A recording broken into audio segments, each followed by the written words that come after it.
All right, let's begin, inshallah. We have already understood what binomial expansion is all about, and हमने शुरू के दो examples भी देख लिए थे. अब इंशाल्लाह उस गुफ्तगू को हम आगे लेके जाते हैं और मज़ीद एग्जांपल्स जो मैंने आपसे करने का कहा भी था उसको इंशाल्लाह कवर अप करते हैं. एग्जाम्पल 3 और 4 मैंने कहा था आप ट्राई कीजिएगा, फिर इंशाल्लाह हम देखेंगे.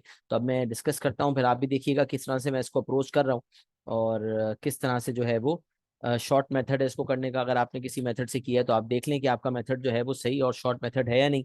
और अगर लॉन्ग भी है तो कोई फर्क नहीं पड़ता आंसर अगर आपका सही आ गया है तो, क्योंकि शॉर्ट मेथड निकालने में तो टाइम लगता है ना. इंसान कहते हैं ना वो गाते गाते गवैया बनता है, practice makes a man perfect. तो वक्त के साथ साथ जो है इंसान बेहतर होता है. सही है, गाना तो अच्छी बात नहीं है, ये एग्जाम्पल भी मुनासिब नहीं है. खैर मैंने एक बात पुरानी मेरे जहन में बैठी हुई थी तो मैंने बता दिया आपको. लेकिन ये है कि जो बंदा जिस चीज़ की ज़्यादा प्रैक्टिस करता है वो चीज़ वो अच्छी तरीके से कर सकता है. तो लिहाजा यहाँ प्रैक्टिस जब करेंगे तो आपको शॉर्टकट भी समझ में आएंगे. तो मैं इंशाल्लाह आपका ट्रेनर हूँ, मेरी पूरी कोशिश होगी कि मैं आपको शॉर्टेस्ट पॉसिबल मेथड जो है उससे आगाह करूँ ताकि आपके जो है कॉन्सेप्ट चमके इंशाल्लाह.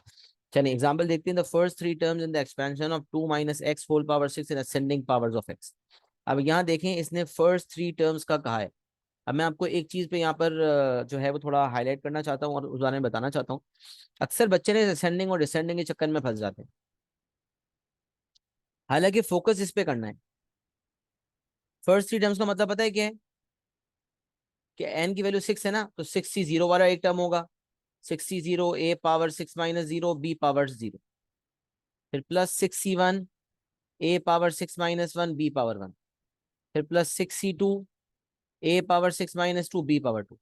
ये मतलब है फर्स्ट थ्री टर्म्स का. सही है. अच्छा, फर्स्ट थ्री टर्म्स पढ़ने के बावजूद ना असेंडिंग और डिसेंडिंग में फंस जाते हैं. अगर कभी असेंडिंग के बजाय डिसेंडिंग लिखा होगा तो पता है क्या समझते हैं?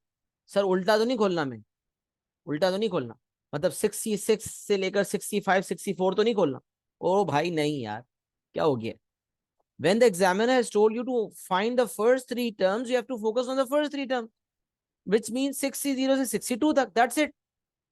अब असेंडिंग डिसेंडिंग की कहानी में आपने फंसना ही नहीं, ये समझने एक डिस्ट्रैक्शन है आपके लिए. अगर तो बी बाद में होगा, बी में एक्स है वेरिएबल जो है, वेरिएबल की इन्वॉल्वमेंट, मतलब समझ लें असेंडिंग होगा तो ऑटोमेटिकली पहले तीन टर्म्स असेंडिंग ऑर्डर में ही आएंगे, मतलब पावर्स ऑफ एक्स असेंडिंग ही होंगी, मतलब इंक्रीजिंग पावर्स होंगी. जो पहला टर्म होगा उससे दूसरे टर्म की पावर जो है एक्स पहले वाले टर्म की एक्स की पावर से ज्यादा होगी, तीसरे वाले टर्म जो आएगा उसकी पावर और ज्यादा होगी. तो automatically ascending powers of x में आएंगे टर्म्स. और अगर डिसेंडिंग लिखा होगा, लेट्स सपोज ये 2 माइनस एक्स है, ये एक्स माइनस 2 होता, तो भाई यहाँ असेंडिंग नहीं लिखा होता, यहाँ डिसेंडिंग लिखा होता. Find the first three terms in the expansion of x minus 2 whole power 6 in descending powers of x. तो अब आपकी जो एक्सपेंशन आती है वो automatically descending powers of x में ही होती, मतलब एक्स की पावर सबसे पहले टर्म की सबसे ज्यादा होती, उसके बाद वो कम होते होते कम होती जाती. तो मैं ये बता रहा था कि असेंडिंग डिसेंडिंग पे अपना दिमाग मत ले जाया करें, फोकस किया करें इस बात पर. फर्स्ट थ्री टर्म्स का मतलब ये है NC0 NC1 NC2 वाले टर्म्स निकालने, दैट्स इट. ये हो गई बहुत इंपॉर्टेंट और कीमती बात कि डिसेंडिंग हो या असेंडिंग हो आपने इस पे बिल्कुल फोकस नहीं करना. आपको फोकस करना है फर्स्ट थ्री टर्म्स वाला जो जुमला लिखा है उस पर, और पहले तीन टर्म्स निकालने आप खुद देखेंगे कि वो असेंडिंग या डिसेंडिंग में हो जाएंगे. लेट्स सपोज आपने पहले तीन टर्म्स निकाले और असेंडिंग डिसेंडिंग में वो नहीं हुए, मतलब अगर असेंडिंग लिखा हुआ और डिसेंडिंग में हो गए, डिसेंडिंग में है और डिसेंडिंग लिखा हुआ और असेंडिंग में आ गए, ऐसा हुआ नहीं आज तक, आज तक नहीं हुआ. 20-21 साल के पास पेपर्स तो मैंने करवाए अब तक, जितना एक्सपोजर मेरा पास पेपर का 20-22 साल का रहा है, 2000 ऑनवर्ड्स, 23 साल हो गए इनफैक्ट, उसमें कभी ऐसी कोई चीज नहीं देखी मैंने. लेकिन मैं मिसाल दे रहा हूँ कि आपने पहले तीन टर्म निकाले खोले और उसमें डिसेंडिंग में आ गए और यहाँ असेंडिंग लिखा है, फिर आप एंड में देखेंगे आपका आंसर जो है उसको अरेंज करके आपको असेंडिंग में करने की जरूरत तो नहीं. लेकिन एक्सपेंशन करने के लिए असेंडिंग डिसेंडिंग से अपने दिमाग को डिस्ट्रैक्ट मत करें. पहले तीन टर्म्स का मतलब ये है कि आपने NC0 NC1 और NC2 वाले निकालने, दैट्स इट. बस ये एक लॉक वाली बात हो गई. तो यही काम हमने किया यहाँ पर, पहले तीन टर्म्स हमने निकाल लिए. सही है.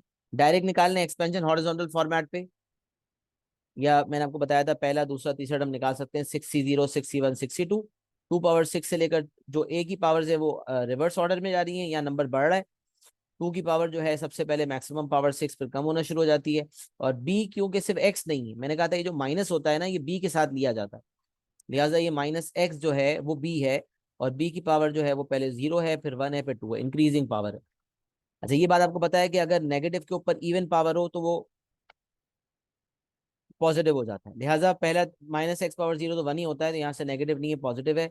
यहाँ से नेगेटिव बरकरार रहेगा तो -192x होगा। यहाँ माइनस के ऊपर स्क्वायर लगा, इवन पावर लगी, वो फिर स्क्वायर हो गया। तो प्लस है, फिर माइनस है, फिर प्लस है, इसको अरेंज कर लिया। 64 - 192x प्लस 240x स्क्वायर। अब आप देख सकते हैं यहाँ पर कि ऑटोमेटिकली आपकी expansion ascending powers of x में है। आपको कुछ नहीं करना पड़ा, आपने पहले 3 टर्म्स निकाले एज पर द इंस्ट्रक्शंस, और ऑटोमेटिकली वो असेंडिंग पावर्स ऑफ एक्स में आ गए हैं। तो इसमें आप टेंशन मत लिया करें। ये आपका पहला पार्ट हो गया। डायरेक्ट जो आपका बायनोमियल एक्सपेंशन का फॉर्मूला फॉर्मूला शीट में दिया हुआ है, हॉरिजॉन्टल फॉर्मेट में लिखा हुआ है a⁻n। ये तो मैंने आपको बताया, ये तो जरूरत भी नहीं है इसकी। तो खाली पहला वाला टर्म तो आपको मैंने बताया था कि a⁻n होता है, यानी कि 2⁻6, दैट्स इट बस। पहले टर्म में तो ये ना ये लिखने की जरूरत है ना ये लिखने की जरूरत है, सिर्फ 2⁻6 लिखना काफी है। लेकिन मैंने आपको बताया था ना, एक्सपेंशन NC0 से शुरू होती है, तो उसी को फॉर्मेट उसी फॉर्मेट को फॉलो करते, तो आपके सामने ये पिक्चर आ जाएगी इंशाल्लाह। अच्छा जी, अब मैं बात क्या कर रहा था। हाँ, अभी हमारे पास पहले 3 टर्म्स आ गए, सही है। अब आगे वो कहता है find the value of k for which there is no term in x square in the expansion of 1 + kx 2 - x whole power 6। तो सबसे पहली और इंपॉर्टेंट चीज ये होती है कि सवाल को समझना। बाजों का सवाल पढ़ के समझ ही नहीं आता कि एग्जामिनर कह क्या रहा है, और दिल में कुछ इस तरह का ख्याल आता है, अरे भाई कहना क्या चाहते हो। हाँ, दिल में फीलिंग आती है, अरे एग्जामिनर साहब कहना क्या चाहते हो, ये फीलिंग आती है दिल में। ये फीलिंग जब तक है ना, तब तक सवाल नहीं हो सकता। इस फीलिंग को आपने सोचना है कि यार ये फीलिंग खत्म हो जाए, और समझने की कोशिश करें what the examiner is trying to communicate, और that too comes with practice. अब बाइनोमियल क्योंकि नया नया है, थोड़ा सा सोचने में बाजों का कुछ लोग सोच भी पाते हैं, कुछ नहीं भी सोच पाते। मैं आपकी मदद करता हूँ। Find the value of k for which there is no term in x square in the expansion of 1 + kx multiplied by 2 - x whole power 6। अब हमने एग्जाम्पल नंबर 2 देखा था ना, उसमें उसने सीधा सीधा कहा था कि एक्सपेंशन से आप x पावर क्यूब का कोएफिशिएंट निकालो। यहाँ सीधा सीधा नहीं, यहाँ जो एक्सपेंशन है उसके अंदर k इन्वॉल्व है, और k की वैल्यू पूछ रहा है। अब ये जो जुमला है ना, there is no term in x square in the expansion of this, इसका क्या मतलब, इससे क्या मुराद, ये समझें। ये समझना बहुत इंपॉर्टेंट है। वो ये कह रहा है कि जब मैंने 1 + kx को 2 - x पावर 6 से मल्टीप्लाई किया, तो मेरे पास तो बहुत सारे टर्म्स आए होंगे। उन बहुत सारे टर्म्स के अंदर एक्स स्क्वायर वाला कोई टर्म था ही नहीं, एक्स स्क्वायर वाला कोई टर्म था ही नहीं। There is no term in x square. तो कभी ऐसा होता है ना कि आप एक्सपेंशन करते हैं और इस तरह की सिचुएशन आ जाती है, 5x² - 5x स्क्वायर, या 15x² - 15x स्क्वायर। क्या एक्स स्क्वायर था तो सही, लेकिन कैंसिल हो गया। जब कैंसिल हो गया तो जो अल्टीमेटली टर्म्स आए उसके अंदर एक्स स्क्वायर नजर ही नहीं आ रहा। तो याद रखें, जब कोई पर्टिकुलर टर्म नजर ना आए तो उसका कोएफिशिएंट क्या होता है। हाँ बच्चों, अगर कोई पर्टिकुलर टर्म एक्सपेंशन के बाद नजर नहीं आ रहा, एक्स स्क्वायर वाला कोई टर्म है ही नहीं, इससे क्या मुराद है, इसका मतलब है कि एक्स स्क्वायर का कोएफिशिएंट 0 है। इसका मतलब है एक्स स्क्वायर का कोएफिशिएंट 0 है। वेरी गुड ईसा, वेरी गुड हसन, दोनों ने पार्टिसिपेशन वक्त पे की, बिल्कुल मेरे बताने से पहले, बिल्कुल सही। There is no term in x square का मतलब है एक्स स्क्वायर का कोएफिशिएंट 0 है। तो ये इनडायरेक्टली मुझे कम्युनिकेट करने का एग्जामिनर का अंदाज है कि ये जो एक्सपेंशन आप करने वाले हो ना, इसमें एक्स स्क्वायर का कोएफिशिएंट 0 है। अच्छा भाई, मैं क्या करूं, तो सर क्या करूं, कैसे क्या के कैसे निकालूं। देखिए, मैथ्स का एक सिंपल सा उसूल मैं पहले भी बताता रहा हूं, फिर बताऊंगा। जब भी हमें कोई पर्टिकुलर कोएफिशिएंट निकालना हो तो हम निकालेंगे, लेकिन जब पर्टिकुलर कोएफिशिएंट दिया हुआ हो तो भी हम निकालेंगे, और अपने कोएफिशिएंट को एग्जामिनर के दिए हुए कोएफिशिएंट से इक्वेट करके कोई अननोन कांस्टेंट ढूंढेंगे। जैसे मिसाल है, एरिया ऑफ ट्राइंगल ढूंढना है तो half into base into height करेंगे। लेकिन अगर एरिया ऑफ ट्राइंगल दे दिया, वैसे तो और भी फॉर्मूलाज हैं एरिया ऑफ ट्राइंगल के, लेकिन मिसाल है, half into base into height की बात करते हैं। भाई एरिया निकालना था, बेस और हाइट पता थी, half into base into height हो गया। अब किसी सवाल में एग्जामिनर ने एरिया दे दिया, तो आप बोलोगे यार मैं एरिया का फॉर्मूला क्यों लगाऊं, एरिया तो दिया हुआ है। ओ भाई नहीं, एरिया दिया हुआ है तो भी उसकी यूटिलाइजेशन तभी होगी जब उसका एरिया निकालोगे, फॉर्मूला लगाओगे। तो उस फॉर्मूला लगाने की वजह से कोई अननोन यानी कि बेस या हाइट में से मिसाल है, कोई एक चीज होगी दूसरी चीज नहीं होगी। तो एरिया और बेस को इस्तेमाल करोगे तो हाइट आ जाएगी, एरिया और हाइट को इस्तेमाल करोगे तो बेस आ जाएगा। तो एरिया निकालना हो या दिया हुआ हो, एरिया का फॉर्मूला इस्तेमाल होगा। यही कॉन्सेप्ट मैथ्स में हर जगह इस्तेमाल होता है। कोई चीज दी हुई हो या कोई चीज मांगी जाए, दोनों सूरतों में उसको निकालना है। हमसे मांगी जाएगी तो निकालेंगे ही, हमें दी जाएगी तो भी निकालेंगे, ताकि कंपेयर कर सके। यही अंदाज मैथ्स में हमें अपनाना है। तो यहां उसने कहा there is no term in x square, जिसका मतलब ये हुआ कि मैं समझ गया कि coefficient of x square is 0। तो इसका मतलब मैं इन दोनों को मल्टीप्लाई करके कोएफिशिएंट ऑफ एक्स स्क्वायर निकालूंगा इन टर्म्स ऑफ के, और जो भी मेरा इन टर्म्स ऑफ के कोएफिशिएंट आएगा उसको 0 से इक्वेट कर दूंगा। ये असल मेरा बुनियादी ऑब्जेक्टिव होना चाहिए। अब सवाल ये अब एक तो ये डिसाइड हो गया कि मुझे एक्स स्क्वायर का, देखिए अभी क्योंकि मैं सिर्फ सोल्यूशन नहीं दिखाता आपको, ये मेरा स्टाइल पता है, मैं हमेशा आपका दिमाग खोलने की कोशिश करता हूं ताकि आपके अंदर ये स्किल आए कि आपने सोचना कैसे। असल चीज है थिंकिंग प्रोसेस एक्टिवेट करना, कि एग्जाम में बैठे बैठे आप सवाल के सोल्यूशन तक पहुंचेंगे कैसे। रट्टा तो मारना नहीं है ना, हमें तो समझना है पहुंचेंगे कैसे। तो ये असल चीज है जो आपके अंदर डालनी है। तो 1 + kx को जब मैं 2 - x⁻⁶ से मल्टीप्लाई करूंगा तो कैसे आएगा एक्स स्क्वायर का कोएफिशिएंट। तो आपने सोचना शुरू किया, आपने कहा पावर 6 का मतलब है इसके पास इसके 7 टर्म्स होंगे। अच्छा 7 टर्म्स यहाँ होंगे, 2 टर्म्स यहाँ होंगे, 2 और 7 मल्टीप्लाई करेंगे 14 टर्म्स आ जाएंगे। क्या 14 टर्म्स मेरे काम के हैं। तो हर अगला बंदा कहेगा नहीं सर, 14 टर्म्स मेरे कोई काम के नहीं। अब होता यह है कि पार्ट 2 यूजुअली पार्ट 1 से लिंक्ड होता है, और पार्ट 1 में जो किया होता है उसको इस्तेमाल करते हैं। तो अक्सर हैंस लिखा होता है, कभी नहीं भी लिखा होता।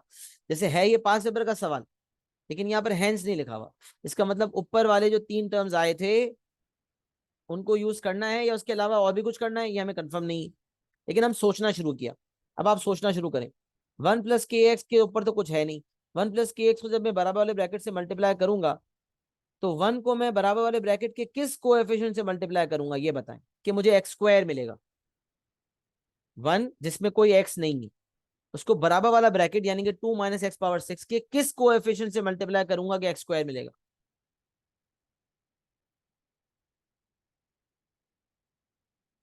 Very good Asad, x square वाले से मल्टीप्लाई करूंगा, यानी कि 240 x² से मल्टीप्लाई करूंगा। ईसा वेरी गुड। 1 क्योंकि कांस्टेंट है तो उसको बराबर वाले ब्रैकेट के एक्स स्क्वायर वाले से मल्टीप्लाई करूंगा, और बराबर वाले ब्रैकेट का एक्स स्क्वायर वाला मुझे पता है 240 x²। तो 1 को मैं बिल्कुल सही 240 x² से मल्टीप्लाई करूंगा। इसी तरह +kx जो है जिसमें एक्स की पावर 1 है उसको बराबर वाले ब्रैकेट के किस कोएफिशिएंट से मल्टीप्लाई करूंगा कि एक्स स्क्वायर मिलेगा। बिल्कुल सही, very good Isa, and very good Asad. -192x से, बिल्कुल सही। ईसा आपने 192x बोला, 192 नहीं, -192x। पूरा बताएं साइन के साथ, साइन के बगैर मत बताएं। तो के एक्स को मल्टीप्लाई करेंगे -192x, बस। तो आपका एक्स स्क्वायर का कोएफिशिएंट इन टर्म्स ऑफ के आ जाएगा, उसको आप 0 से इक्वेट कर देंगे। ये आपका सोल्यूशन आ गया। ये देखें 1 + kx और 2 - x⁻⁶ की जो 3 टर्म्स आए थे उसको हमने रखा। अब आप सोचें 1 को मल्टीप्लाई करेंगे 240 x² से, और के एक्स को मल्टीप्लाई करेंगे -192x। अच्छा अब या तो आप इस तरह से ही लिख दें 1 × 240 x² +kx × -192x, या एक और तरीका ये है कि अगर आपने टॉप पे लिख दिया कि मैं कोएफिशिएंट ऑफ एक्स स्क्वायर पे वर्किंग कर रहा हूं तो आपको एक्स लिखने की जरूरत नहीं है बार बार। तो मैंने क्या किया, 1 को मैंने सिर्फ 240 से मल्टीप्लाई किया, एक्स स्क्वायर को इग्नोर किया क्योंकि मुझे पता है कि मैं निकाली कोएफिशिएंट ऑफ एक्स स्क्वायर रहा हूं। तो एग्जामिनर को मैंने कम्युनिकेट भी कर दिया लिखकर, तो उसको पता है I am working on the coefficient of x square, so I will not be writing x square again and again. This is the smart approach. तो 1 को मल्टीप्लाई करूंगा 240 से, और प्लस के को मल्टीप्लाई करूंगा -192 से, प्लस के को मल्टीप्लाई करूंगा -192 से। एक्स स्क्वायर बार बार लिखने की जरूरत नहीं, और मेरा कोएफिशिएंट ऑफ एक्स स्क्वायर आ गया 240 - 192 के। और उसने कहा था कि एक्स स्क्वायर का कोई टर्म है ही नहीं, मतलब उसका कोएफिशिएंट 0 है। तो मैंने इस अपने कोएफिशिएंट को 0 से इक्वेट कर दिया, 0 से इक्वेट करके के की वैल्यू 1.25 आ गई, 5/4 या 1.25। कहीं पता नहीं मैंने मार्किंग स्कीम में रिसेंट किसी मार्किंग स्कीम में देखा था कि अगर मिक्स्ड है तो उसने मिक्स का ऑप्शन मार्किंग स्कीम में दिया हुआ नहीं था। वैसे मिक्स में मार्क्स कभी उसने काटे नहीं है, उसने डेसिमल और मिक्स्ड सॉरी इम्प्रॉपर उसने आंसर में मार्किंग स्कीम के आंसर में लिखा नहीं था, उस पर यह भी नहीं लिखा था कि इसमें मार्क्स काटूंगा। और उसको एक्सेप्टेबल आंसर में दो आंसर लिखे थे, एक डेसिमल वाला और एक मिक्स वाला। रिसेंट किसी ए लेवल मैथ्स के P1 के शायद पेपर में देख रहा था।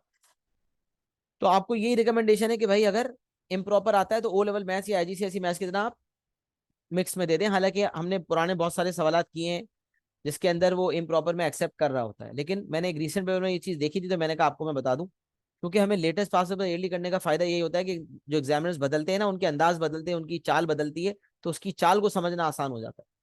पुराने एग्जामिनर्स हर एग्जामिनर को बदलेंगे ना, हमें पता भी नहीं चलता कब कोई नया बंदा आ जाता है, चेकर बन कोई नया एग्जामिनर आ जाता है पेपर बनाने वाला, तो फिर उसकी मार्किंग स्कीम डिफरेंट होना शुरू हो जाती है, थोड़ी बहुत चेंजेस आना शुरू होती है। इसलिए लेटेस्ट पास पेपर्स करके जाने चाहिए, इसीलिए बहुत इंपॉर्टेंट होता है।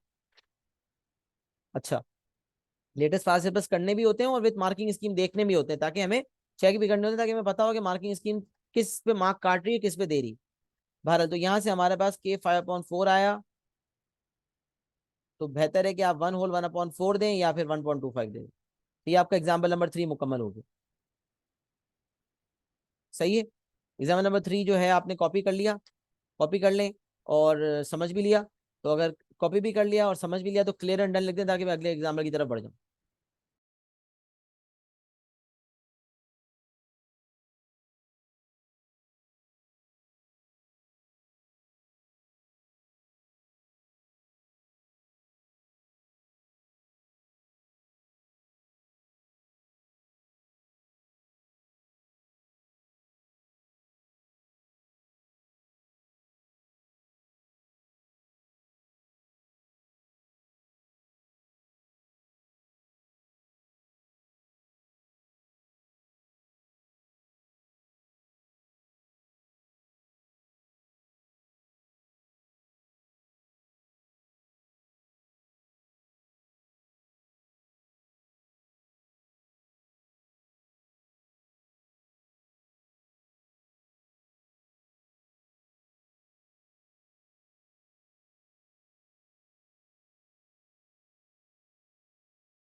बेटा सिर्फ हर किसी ने कम्युनिकेट करनी है, बात सही है। चैट पे हर किसी की एक्नॉलेजमेंट मुझे चाहिए, एक दो की एक्नॉलेजमेंट से कुछ नहीं होने वाला, सब बताएंगे क्लियर एंड डन तो आगे बढ़ूंगा इंशाल्लाह।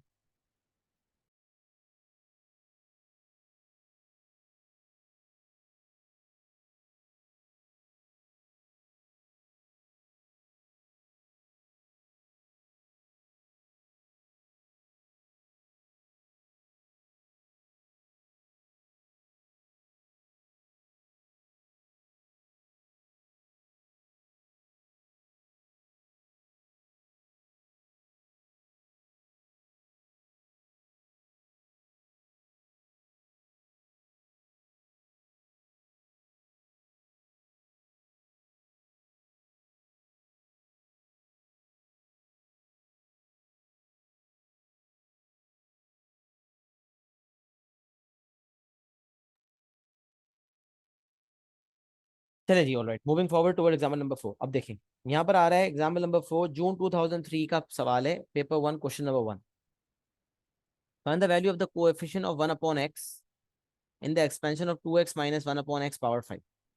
अब देखें, अगर आपको 1/x का कोएफिशिएंट चाहिए, इसका मतलब दरअसल आपको x पावर -1 का कोएफिशिएंट चाहिए। तो 1/x का कोएफिशिएंट डायरेक्ट ढूंढ लें। जैसे अगर लेट्स सपोज आपके पास 50/x आता है, तो 50/x का मतलब यही है कि 50 टाइम्स 1/x, इसका मतलब द कोएफिशिएंट 1/x इज 50। अच्छा, अब एक तरीका ये होता है कि अगर आपको कोई पर्टिकुलर टर्म का कोएफिशिएंट चाहिए तो आप सारे टर्म्स निकालिए। अब 2x माइनस 1/x पावर 5 की जब एक्सपेंशन करेंगे तो इसकी पावर क्या है 5, तो कितने टर्म्स होंगे भाई इसके अंदर, 6 टर्म्स होंगे। तो एक तरीका तो ये कि आप छः के छः टर्म्स निकालना शुरू करें, पहला, दूसरा, तीसरा, चौथा, कोई एक ना एक टर्म ऐसा होगा जो 1/x का कोएफिशिएंट दे देगा। बट यहाँ तो सिर्फ 6 ही टर्म्स है, तो ये मुमकिन है। लेट सपोज 15 टर्म्स है, सॉरी पावर 15 है, पावर 15 की वजह से 16 टर्म्स है, और समझ लें 14 टर्म जाके आपको 1/x का कोएफिशिएंट देगा, तो आप क्या करोगे? क्या आप 16 टर्म्स खोलने बैठोगे ये देखने के लिए कि कौन सा टर्म जो है आपको 1/x का कोएफिशिएंट दे रहा है? नहीं, ये नहीं करना, ये मुश्किल है। अब ये इस तरह के काम मुश्किल तब बनते हैं जब एक्स यहाँ पर भी होता है और यहाँ पर भी होता है। मतलब ए वाला first term is a, second term is b. जो फर्स्ट टर्म है उसमें भी एक्स की इन्वॉल्वमेंट है, और सेकंड टर्म जो बी है उसके अंदर भी एक्स की इन्वॉल्वमेंट है। When x is involve in a and b both, फिर हमें सोचने में दिक्कत परेशानी महसूस होती है। तो इसीलिए मैं इस सवाल के थ्रू कुछ ऐसा कॉन्सेप्ट सेट करना चाह रहा हूं कि जब भी आपको डायरेक्टली कोई कोएफिशिएंट पूछा जाए, अब जैसे जब ऊपर हमारे सवाल में direct coefficient of x cube पूछा गया था ना, तो हमारे लिए मुश्किल नहीं हुई थी। क्यों? हमें पता था कि ए के पास एक्स है नहीं, बी के पास एक्स है, और जब बी की पावर 3 होगी ना तो एक्स क्यूब आ जाएगा। तो इसका मतलब 6c3 वाला टर्म हमें चाहिए, ये बात हमें समझ आ गई थी। 6c3, a power 6 - 3 and b power 3। तो यहाँ 3 है तो यहाँ 3 होगा। तो एक्स क्यूब वाला कोएफिशिएंट जो मुझे ढूंढना था वो 6c3 पे आ रहा था, ये बात मुझे समझ आ गई, क्योंकि यहाँ सोचना आसान था। बट यहाँ पर क्या है, यहाँ पर अगर मैं सारी एक्सपेंशन करने बैठता हूँ तो काम हो जाएगा, लेकिन अगर पावर बहुत बड़ी हो तो फिर मैं ये काम कैसे करूंगा? मैंने तो 15 कहा था, पावर 50 भी हो जाएगी तो क्या करोगे? फिर फंस जाओगे ना। मैं आपको ऐसी स्किल देना चाहता हूँ कि पावर 50 हो या 500 हो, आप डायरेक्ट उस कोएफिशिएंट पे पहुंच पाओ। डायरेक्ट वो कोएफिशिएंट ढूंढ लो जो एग्जामिनर ने मांगा है। अब ये कैसे होगा? तो एक आदत मैंने आपको जनरल टर्म का फॉर्मूला सिखाया था, ये वाला, इसका इस्तेमाल करते हैं। इसका इस्तेमाल कैसे करते हैं ये सिखाना है। NCr, a power n minus r b power r. अब we need to learn how to use it. But use करना कब है? जब हमारे पास बाइनोमियल ऐसा हो जिसमें ए के पास भी एक्स हो, बी के पास भी एक्स हो, कहीं कहीं एक्स स्क्वायर भी बाजूकात होता है, एक्स क्यूब भी होता है, सब कुछ हो सकता है। और डायरेक्ट किसी कोएफिशिएंट में पहुंचना हो और मुझे ये समझ ना आ रहा हो कि आर की किस वैल्यू पे वो जो कोएफिशिएंट वो वाला मिलेगा। मतलब 6, अगर 50 है पावर, तो 50c 10 पे मिलेगा, 50c 20 पे मिलेगा, नहीं समझ आ रहा। उसके लिए हम जनरल टर्म का फॉर्मूला का इस्तेमाल करते हैं और उसमें वैल्यूज पुट इन करते हैं। तो देखें मैंने क्या किया, फॉर्मूला क्या है देखें, पहले फॉर्मूला पे फोकस रखें। हमने लिखा TR+1 is NCR, a power n minus r, b power r. अब इसमें हमारे पास कौन कौन सी वैल्यूज है? एन हमें पता है, तो एन की जगह हम 5 रख देंगे। हमें एन पता है तो एन की जगह हम 5 रख देंगे। फिर हमें जो है ए पता है तो ए की जगह हम 2x रख देंगे। एन यहाँ भी रखेंगे और एन यहाँ भी रखेंगे। बी हमें पता है -1/x, तो वो बी की जगह रख देंगे। एक चीज हमें इसमें नहीं पता, वो है आर। बस बाकी सब पता है। एन भी पता है, ए भी पता है, ये वाला एन भी पता है, ये बी भी पता है। आर मुझे क्वेश्चन मार्क है, आर नहीं पता। तो इसमें आपने सब्स्टिट्यूशन करनी है, आर के अलावा सब कुछ डाल देना है। और फिर आर की वैल्यू कैसे तलाश करनी है ये देखते हैं, ये स्किल सीखते हैं। तो आइए मैं आपको बताता हूँ। आपने सेकेंड स्टेप पे आप आए, आपने एन की जगह 5 डाला, आर की जगह आर रहने दिया, ए की जगह आपने पूरा 2x डाल दिया। अच्छा, बी की जगह आपने क्या डाला? बी की जगह आपने -1/x डालना है ना। तो मैंने -1/x नहीं डाला, मैंने -1 x⁻−1 डाल दिया। एक ही बात है, -1/x⁻r कह लो, या -1 और x को ऊपर ले आओ, -1 x⁻−1 होल पावर r कह लो, एक ही बात है ना। तो मैंने -x whole power -1, -1 x⁻−1, -1 times x⁻−1 whole power r कर दी। अच्छा, अब सुने क्या करना है। अब x की पावर को अलग करना है। अब आपको पता है होता क्या है उसूलन, इस स्टेप के बाद देखें। उसूलन होता ही है कि जो 5 - r है ना, ये 2 पे भी अप्लाई होगी, 2 के ऊपर ही पावर लगेगी 5 - r, और ये 5 - r पावर x के ऊपर भी लगेगी। इसी तरह ये वाली जो पावर आ रही है -1 पे भी लगेगी, और ये वाली पावर r जो है x⁻−1 पे भी लगेगी। हर बेस पे ये अप्लाई होगी। तो 2 के ऊपर भी, x के ऊपर भी, -1 के ऊपर भी, और x पावर -1 के ऊपर भी। लेकिन अभी मैं सिर्फ x के ऊपर लगा के साइड पे लिख रहा हूँ। मैंने कहा अगर यहां से निकालूंगा x तो क्या होगा, x पावर 5 - 8 निकलेगा। यहां से निकलूंगा लिखूंगा तो x पावर -8 निकलेगा। तो ओवरऑल मेरे पास x पावर 5 - और x पावर -r मल्टीप्लाई होते हुए मुझे नजर आएंगे। लॉ ऑफ इंडाइसिस कहता है जब दो सेम बेसिस मल्टीप्लाई हो तो पावर्स क्या हो जाती हैं, ऐड हो जाती हैं। तो 5 - r में मैं -r को ऐड करूंगा तो 5 - r प्लस -r बन जाएगा 5 - 2r। तो x की पावर हो जाएगी 5 - 2r। अब हुआ क्या कि x की power in terms of r आ गई। अच्छी बात क्या हुई कि x की power in terms of r आ गई मेरे पास। अब x की पावर जो इन टर्म्स ऑफ r मेरे पास आई है, तो इससे क्या फायदा मिला, इससे ये फायदा मिला कि मैं चाहता हूं 1/x का कोएफिशिएंट। और 1/x का मतलब होता है x पावर -1 का कोएफिशिएंट चाहता हूं। तो इसका मतलब मैं चाहता हूं कि ये पावर मेरी -1 हो। 1/x का मतलब क्या है, x पावर -1। ऊपर लाके देखा करें कौन सी पावर का कोएफिशिएंट चाहिए, x पावर -1 का कोएफिशिएंट चाहिए। मतलब मैं चाहता हूं कि ये 5 - 2r -1 के बराबर हो। तो मैंने यही लिखा कि भाई x पावर 5 - 2r में मैं ऐसी r की वैल्यू डालना चाहता हूं कि मेरी x की पावर -1 आ जाए। तो इसीलिए मैंने क्या किया कि मैंने 5 - 2r को -1 से इक्वेट किया कि अगर मैं 5 - 2r का आंसर -1 चाहता हूं तो आखिर r की कौन सी वैल्यू पे ये अचीव होगा। 5 - 2r को -1 से इक्वेट किया, -1 यहाँ पर आके +1 हो गया, -2r वहां चला गया। 5 + 1 6, 6 equals to r. 6 equals to r से r इक्वल्स टू 3 आ गया। 6/2 आर आ गया। अब आपको ये पता चल गया कि r इक्वल्स टू 3r की वो वैल्यू है जिसपे मुझे 1/x का कोएफिशिएंट मिलेगा। कोएफिशिएंट ऑफ 1/x ढूंढने के लिए जो r की वैल्यू की तलाश थी ना, वो r की वैल्यू 3। तो ये सारा काम जो हमने किया ये r की वैल्यू तलाश करने के लिए किया। बस जैसे ही r की वैल्यू तलाश हो गई, अब इस r की वैल्यू को मैं सब्स्टिट्यूट कर दूंगा। तो r की वैल्यू को हम यहाँ भी डालेंगे, r की वैल्यू को हम यहाँ भी डालेंगे, r की वैल्यू को हम यहाँ भी डालेंगे। तो इसका मतलब अब मैं कैलकुलेशन शुरू कर दी। r की वैल्यू, वैसे तो ये लिखना जरूरी नहीं होता, लेकिन अगर लिख रहे हैं तो इसका मतलब अगर r की वैल्यू 3 है तो कौन सा टर्म आ रहा है, ये बात आपको बताई थी कि फोर्थ टर्म आ रहा है। सही है, r की वैल्यू 3 डालने में फोर्थ टर्म हासिल हो रहा है। लेकिन इसको जान के हमें कुछ मिलेगा नहीं, ये ऐसे ही मैंने लिखा हुआ है। तो 5c3, खाली आप ये ना लिखें, ये सब ना लिखें, आप खाली ये वाली चीज भी कर लें आगे वाली तो भी काफी है, कोई फर्क नहीं पड़ता इससे। अगर आपसे ये पूछे कि भाई ये कौन सा टर्म है, तो ये बात आपको पता है कि अगर r की वैल्यू 3 है तो वो चौथा टर्म है, r की वैल्यू 10 है तो वो 11 टर्म है। जो वैल्यू ऑफ टर्म होती है वो r की वैल्यू से एक ज्यादा होती है। ये बात मैंने पिछली क्लास में कम्युनिकेट कर दी थी। तो जब r की वैल्यू रखी तो ये हो गया 5c3, 2x whole power 5 - 3 and -1x power -1 whole power 3। अब जरा सोचें, 5c3 की कैलकुलेशन हो जाएगी। अच्छा, अब जरा एक और बात मैंने यहाँ पर लिखा है कि यहाँ से x² हासिल होगा, यहाँ से x पावर -3 हासिल होगा, यहाँ से -1 होल पावर 3। जब -1 पे होल पावर 3 करेंगे तो -1 ही रहेगा, माइनस नेगेटिविटी गायब नहीं होगी। -1 की नेगेटिविटी गायब नहीं होगी क्योंकि ऑड पावर है। -1 होल पावर 3 -1 रहेगा।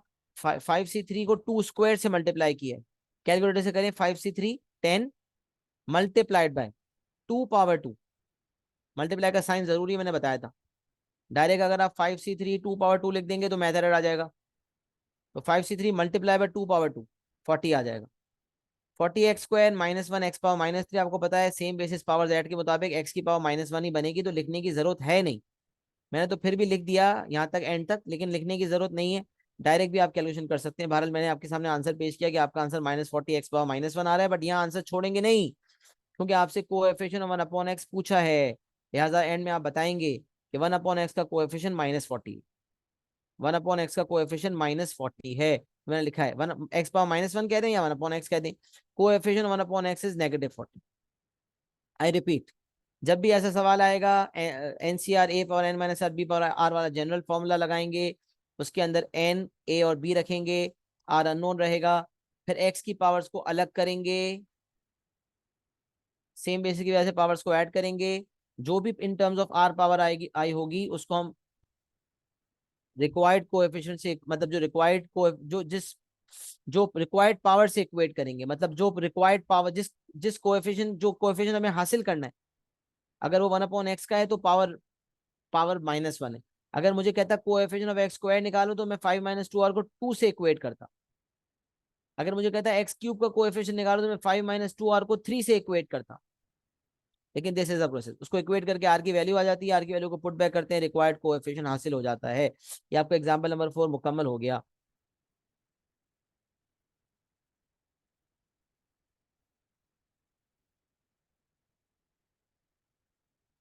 हाँ लिख लो ना, -1 होल पावर 3 लिख लो।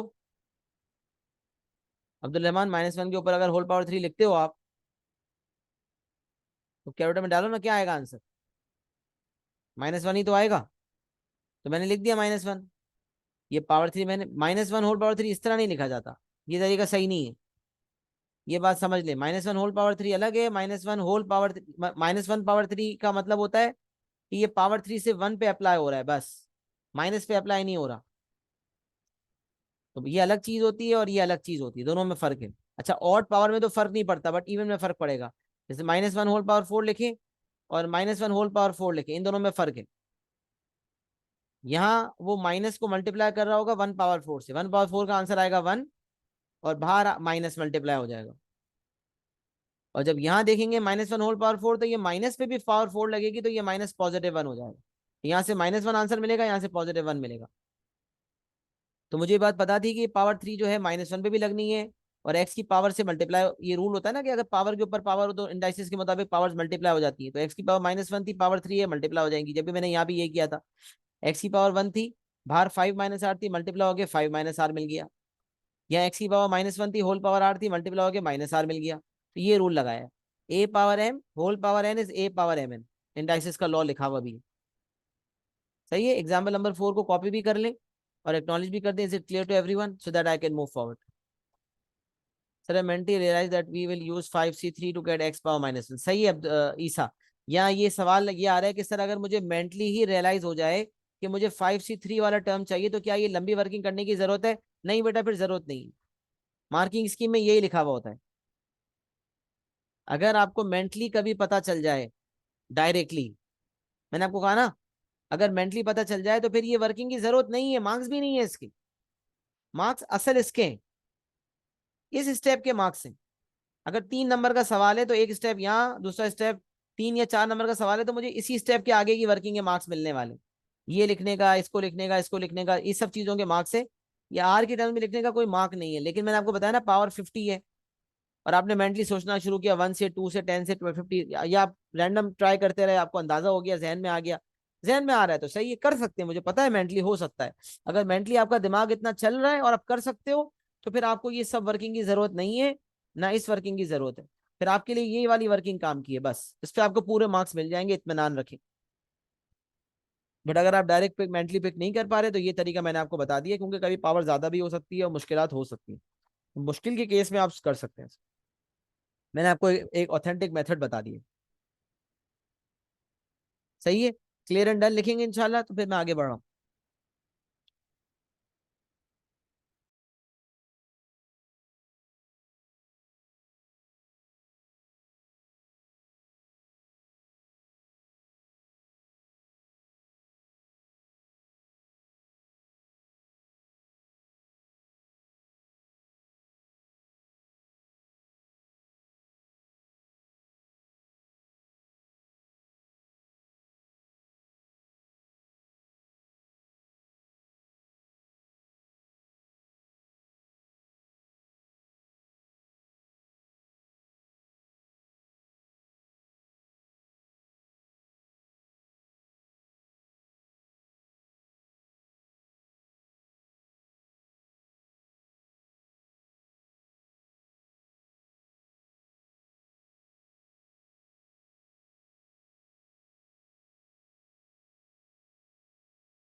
जी बेटा, कुछ बच्चों का नहीं आ रही एक्नॉलेजमेंट।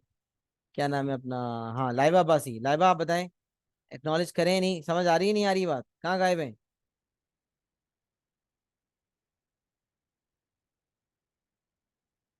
एक्नॉलेजमेंट चाहिए भाई, क्लास में सोना थोड़ी है आप लोगों ने। बताएं।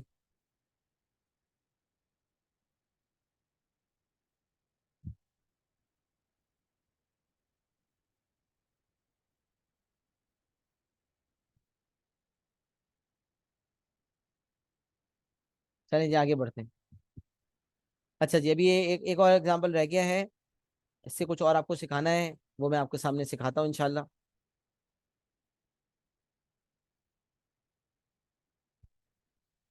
अच्छा, मेंटली कैसे पता चलेगा ये पूछ रहे हैं असद आप? बेटा, मेंटली ऐसे पता चलेगा कि कोई बच्चा लेट सपोज सोच लेता है कि भाई अगर मुझे एक्स पावर -1 का कोएफिशिएंट चाहिए तो ये ए है। ए जो है, अगर इसकी पावर, अगर मैं 5c3 वाला टर्म लेता हूँ तो 1/x की पावर हो जाएगी 3, और 2x जो है उसकी पावर हो जाएगी 2। तो यहाँ से मुझे एक्स स्क्वायर मिलेगा और यहाँ से मुझे 1/x³ मिलेगा। लिहाजा कैंसिल होने के बाद 1/x मिल जाएगा। तो कोई मेंटली इतना सोच ले एक दफा, एन सी आर में, 5 CR में आर की वैल्यू 1 रख के सोचे, 2 रख के सोचे, 3 रख के सोचे, कहीं ना कहीं तो कचल जाएगा। पहले सोच सोच के डिसाइड कर ले, और फिर सब्स्टिट्यूट करके दिखा दे। समझ रहे हैं सर? बिल्कुल ऐसे करना है। अच्छा, अब देखें। तो इतना सोचने की जरूरत है, अगर सोच ले, नहीं इतना नहीं सोचना तो मैंने आपको तरीका बता दिया है, बगैर सोचे वाला आप कर सकते हैं इंशाल्लाह। अच्छा, द बाइनोमियल एक्सपेंशन में अननोन कांस्टेंट है। अच्छा, कुछ सवाल ऐसे होते हैं जिसमें एन की वैल्यू नहीं गिवन होती। अभी तक हमने जितने भी सवाल देखे उसमें पावर एन पता होती है। अच्छा, ऐसा सवाल मुझे A लेवल मैथ्स P1 के पेपर में मिला ही नहीं। शायद एक जगह कहीं ऐसा है सवाल, लेकिन उसमें भी ये इतना टेक्निकल काम करना है नहीं। लेकिन ये वो सवाल है जो O level additional mathematics is 4037, और IGCSE में भी वही एडिशनल मैथमेटिक्स है, पेपर भी बिल्कुल सेम है, सिलेबस भी सेम है, एंड दैट इज साइज 0606। तो O level and IGCSE advance के अंदर भी ये सवाल है इस तरह का। तो जब हम सिलेबस आउटलाइन कंपेयर करते हैं ना दोनों की, तो सिलेबस आउटलाइन में दोनों में कोई फर्क नजर नहीं आता। तो जो चीज एडवांस के अंदर आ सकती है वो A लेवल P1 में भी आ सकती है। तो इसीलिए आपको मैंने यहाँ एग्जाम्पल के तौर पे समझाने के लिए कि कभी इस तरह का सवाल है तो आप कैसे डील करेंगे, मैंने स्किल आपको दे देनी है आपके नोट्स में इस पार्ट चीज को शामिल करके, ताकि ऐसा कोई भी सवाल आए तो आप घबराएं मत। तो अब सबसे पहले तो ये समझने के एनसीआर का फॉर्मूला हमने सीखा था, n factorial upon n - r factorial सीखा था। एनसीआर की जब एक्सपेंशन करते हैं तो हमें हमारे पास आता है n factorial upon n - r factorial. सही है। अच्छा, NC0 क्या होता है? 1 होता है, ये भी हमें पता था। NCN क्या होता है? ये भी 1 होता है, ये भी सीखा है हमने। और NC1 क्या होता है? n होता है, ये तो पता है। अब NC2 in terms of n क्या होता है? फैक्टोरियल के टर्म्स में तो पता है, सिंप्लीफाइड फॉर्म में नहीं पता। तो मैं आपको ये सिखाने जा रहा हूँ, जरा सुने। NC2 को अगर आप इस फॉर्मूला के थ्रू खोलेंगे, कभी n की वैल्यू ना पता हो और आपको NC2 को सिंप्लीफाई करना हो और फैक्टोरियल के बगैर आंसर देना हो, express NC2 in terms of n without use of factorial, भैया विदाउट द फैक्टोरियल साइन, तो कैसे करोगे ये काम? जाहिर सी बात है, ऐसी कोई रिक्वायरमेंट कभी आई नहीं है, लेकिन अगर कोई कभी ऐसा रिक्वायरमेंट आ जाए तो क्या करोगे? तो इसका तरीका मैं आपको सिखाने जा रहा हूँ। अगर आप NC2 को इस फॉर्मूला के थ्रू खोलेंगे तो r की वैल्यू 2 हो गई। तो NC2 is n factorial upon n - 2 factorial into 2 factorial, ये चीज मैंने यहाँ लिखी है 2 डाल के। अच्छा, फैक्टोरियल से जान छुड़वानी है तो 2 फैक्टोरियल का तो मसला नहीं है, 2 फैक्टोरियल तो 2 ही होता है। अब नीचे n - 2 फैक्टोरियल, ऊपर n फैक्टोरियल। अब n फैक्टोरियल को खोलना सिखाया आपको मैंने। एन फैक्टोरियल में एक ही कमी करें तो n × n - 1 × n - 2 × n - 3 × n - 4 चलता रहेगा जब तक कि 3 × 2 × 1 नहीं आता। अब मुझे कैसे पता 3 × 2 × 1 कब आएगा? क्योंकि n की वैल्यू तो पता नहीं है। तो इसका तरीका मैंने ये भी बताया था कि जब मैं किसी फैक्टोरियल को खोलता हूँ तो मेरी मर्जी होती है मैं कहाँ रुकना चाहता हूँ। जैसे अगर 6 फैक्टोरियल को खोलता हूँ तो ये हो जाएगा 6 × 5 × 4 फैक्टोरियल। जहां मैं रुकूंगा ना, या तो मैं 1 तक जाऊं, अगर मैं 1 तक नहीं जा रहा हूं तो फिर मैं जिस नंबर पे रुकूंगा वहां फैक्टोरियल लगा दूंगा। अगर मैं लेट सपोज 4 से भी आगे बढ़ता, 3 तक पहुंचता, तो 3 पे जाके फैक्टोरियल लगा देता। तो ये मेरी मर्जी है। जैसे 10 फैक्टोरियल को खोलने बैठा मैं, 10 × 9 × 8, जब बहुत लिख लिया थक गया तो मैंने फैक्टोरियल लगा दी। तो यहाँ पर क्या है कि मैं एन फैक्टोरियल को कब तक खोलूंगा? n × n - 1, n - 2 पे मैंने कहा बस इतना काफी है, और जहां रुका वहां फैक्टोरियल लगा दिया। सवाल, मैं n - 2 फैक्टोरियल पे क्यों रुका? क्योंकि मुझे पता है कि नीचे भी n - 2 फैक्टोरियल है, ताकि ऊपर वाला नीचे वाला कट जाए। जब इसको ऊपर नीचे वाले को काट दिया तो मेरे पास ऊपर n और n-1 बचा, नीचे 2 फैक्टोरियल का 2 बचा।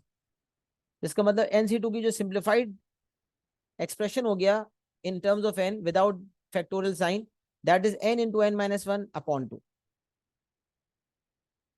अच्छा NC3 पे इस चीज को अप्लाई करते हैं, n factorial upon n-3 factorial into 3 factorial.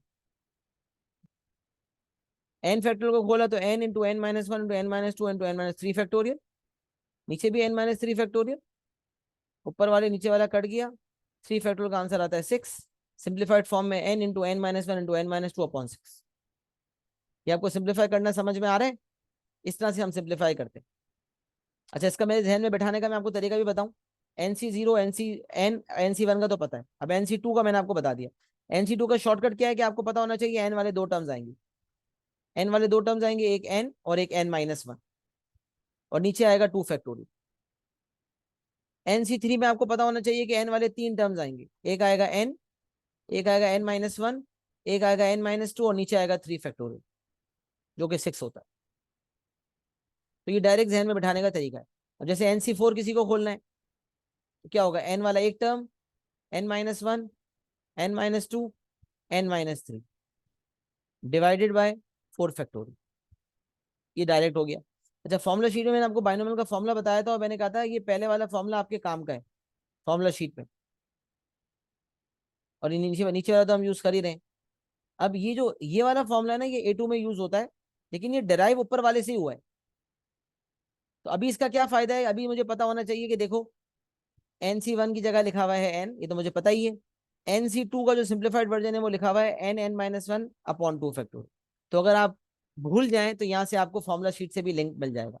NC3 का सिंप्लीफाइड फॉर्म क्या है, n into n-1 into n-2 upon 3 factorial.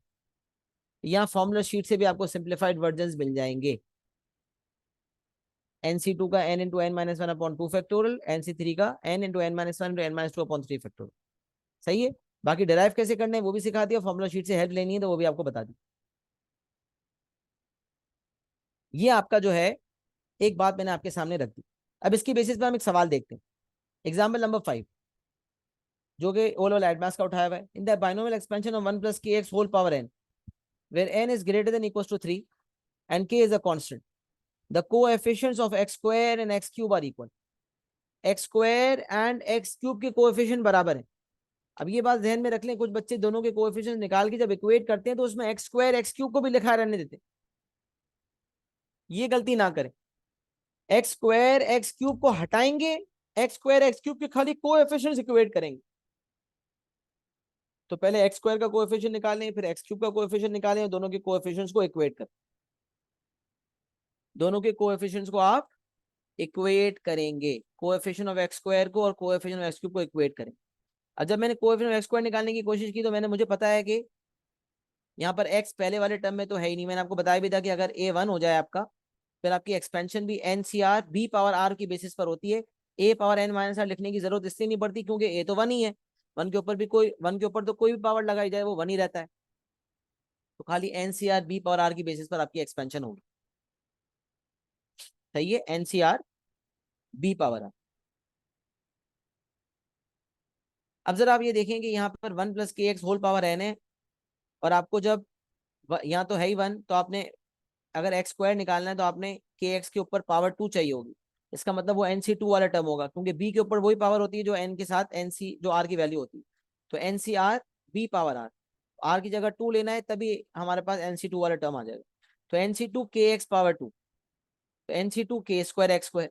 अब अगर मैं एक्स स्क्वायर का कोएफिशिएंट चाहता हूं तो NC2 के स्क्वायर से क्या मिलेगा, NC2, और फिर आगे जाके अगर मैं एक्स क्यूब निकालता हूँ NC3 तो कैंसिल कैसे होंगे, नहीं कर सकूंगा, तो मुझे NC2 को सिंप्लीफाई करना पड़ेगा। तो मैंने अगर NC2 को सिंप्लीफाई किया तो NC2 को सिंप्लीफाई करके मुझे मिल गया n into n-1 upon 2 factorial.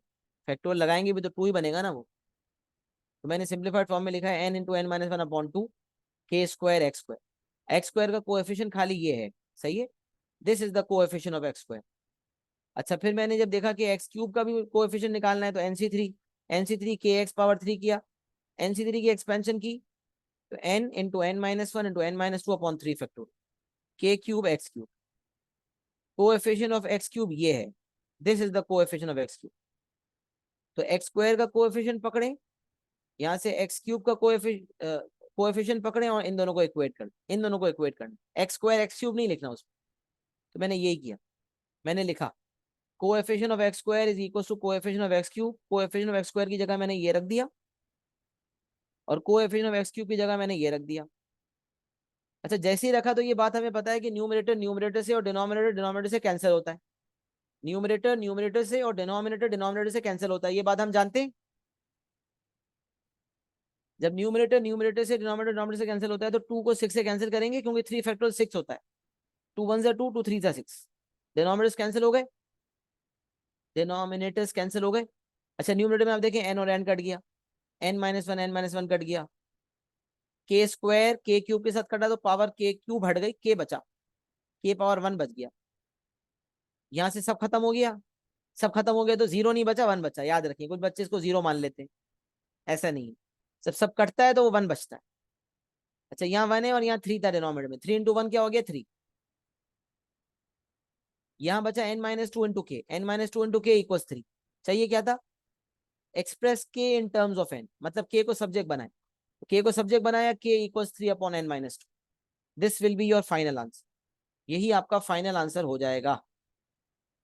सही है जी, यही आपका फाइनल आंसर हो जाएगा। ये एग्जाम्पल नंबर 5 मैंने आपके कदमों में रख दिया, जिसमें हमने ये चीज सीखी कि अगर n की वैल्यू नहीं है और हमें सिंप्लीफाई करके काटना है तो हमें कैसे सिंप्लीफाई करना पड़ेगा, ये बात मैंने आपको सिखा दी, ये स्किल मैंने आपके अंदर डेवलप कर दी। जनाब, मुझे जरा एक्नॉलेजमेंट करें, एक्नॉलेजमेंट दें कि बात यहाँ तक समझ आ रही है क्या, ये एग्जाम्पल क्लियर है, ये आखिरी एग्जाम्पल था बायनोमियल की एक्सपेंशन का।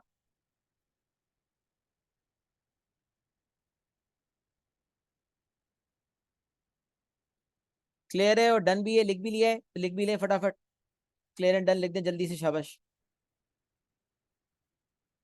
इस तरह का जो सवाल है एग्जाम्पल नंबर 5 जैसा, ये P1 के अंदर हमें नजर नहीं आया, जिसमें इस तरह से NC2 NC3 को खोल के कैंसिलेशन करनी हो उसके बाद, लेकिन आ सकता है।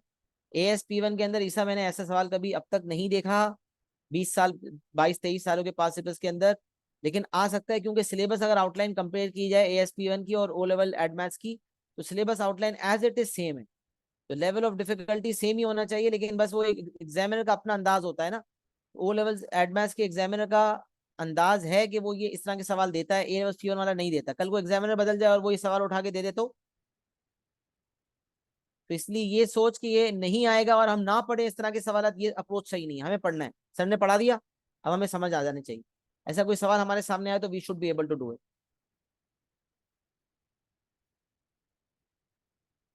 सही है, चलिए अल्हम्दुलिल्लाह, अल्लाह का बड़ा एहसान है कि हमने एग्जाम्पल को मुकम्मल कर लिया, हमारी एक्सप्लेनेशन बायनोमियल की मुकम्मल हो गई। अब सुने आपको करना क्या है, बायनोमियल की जो पास पेपर की फाइल है वो इंशाल्लाह मैं अपलोड कर दूंगा LMS पर, आज रात या कल शाम तक, कोशिश करूंगा आज ही कर दूं, क्योंकि अभी क्लासेस भी हैं फिर कुछ काम भी है शाम।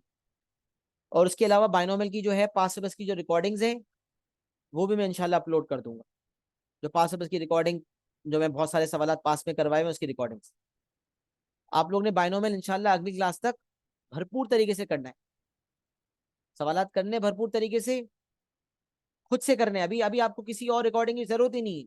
अगर आपने पिछली क्लास और आज की क्लास सही से ली है तो आपको कोई रिकॉर्डिंग की जरूरत नहीं है, आप खुद से तमाम सवालात करने के काबिल हो चुके हैं और आपको खुद से ही करने, खुद से ही करना। लेकिन फिर भी किसी सवाल में अगर लेट सपोज आप फंस रहे हैं, उसकी रिकॉर्डिंग देख सकते हैं अगर आपको रिकॉर्डिंग मिल जाती, लेकिन अगर उसकी रिकॉर्डिंग नहीं मिलती तो वो सवाल लिख कर रख लें, इंशाल्लाह नेक्स्ट क्लास में आपके मसले मसाइल हल करवाऊंगा इंशाल्लाह। सही है, बट फोकस के साथ एनर्जी के साथ काम करें, तेजी के साथ चीजों को कवर अप करते जाएं, सारे सवाल मैक्सिमम पॉसिबल सवाल करने, 60 सवाल है 70 सवाल है 80 सवाल है, हमें सारे करने। सही है, तो अपना काम तेजी से करें इंशाल्लाह, और बिल्कुल डिले नहीं करें चीज़ों में।